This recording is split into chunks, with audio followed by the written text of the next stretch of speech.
আজকাল আমরা সবাই বড্ড অশান্ত। এই অশান্ত বোধটা আবার সবসময় খারাপ না। এটা পরিবর্তনের চালিকা শক্তিও হতে পারে।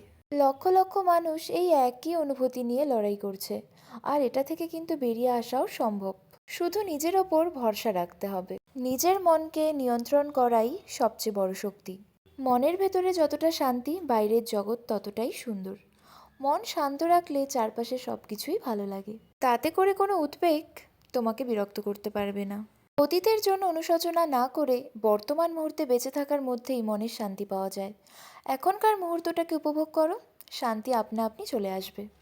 মনকে প্রশান্ত রাখা মানেই জীবনের সমস্ত বাধা অতিক্রম করে যাওয়া। শান্ত মন নিয়ে কোনো সমস্যাই বড় মনে হয় না। খারাপ চিন্তা ছেড়ে দাও, মন আপনা আপনি হালকা হয়ে যাবে। আসলে সত্যিকারের শান্তি তো আসে ভেতর থেকেই। নিজের মনকে নিয়ন্ত্রণ করতে পারলেই মানসিক চাপ দূর হয়ে যাবে। বাইরে খুঁজতে হবে না, শান্তি তো নিজের মধ্যেই রয়েছে। জানো তো, আমার এক পরম প্রিয় গুরুমা আছেন, যিনি বলেন আমাদের মনের ভেতরেই ঈশ্বরের বাস। এই কথাটি খুব গভীর ও খুব সুন্দর। তিনি বলেন, মনটা যেন একটা ছোট্ট মন্দির। বাইরে যতই আমরা মূর্তি করি, ধূপ জ্বালি, আসল পূজা তো হয় মনের ভেতরেই।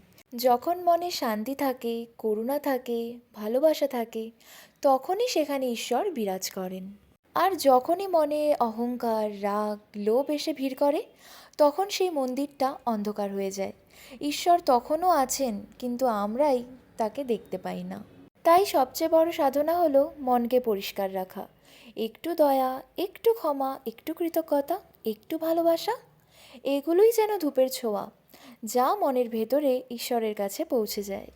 তোমার মনও যেন সবসময় এমনই আলোয় ভরা থাকে। আজও আমার কাজের অবসরে তোমাদের সাথে গল্পে গল্পে বানিয়ে নিলাম এই রেসিপি। মা আজকে বায়না করেছিল আমার কাছে এই রেসিপির, তো ভাবলাম একবার চেষ্টা করে দেখি। মা তো খেয়ে বলল যে ভালোই হয়েছে বেশ। তোমাদেরও কীরকম লাগলো জানিও। খুব চেনা একটি রেসিপি, তাই না? তো নিজেদের খেয়াল রেখো, ভালো থেকো, কেমন?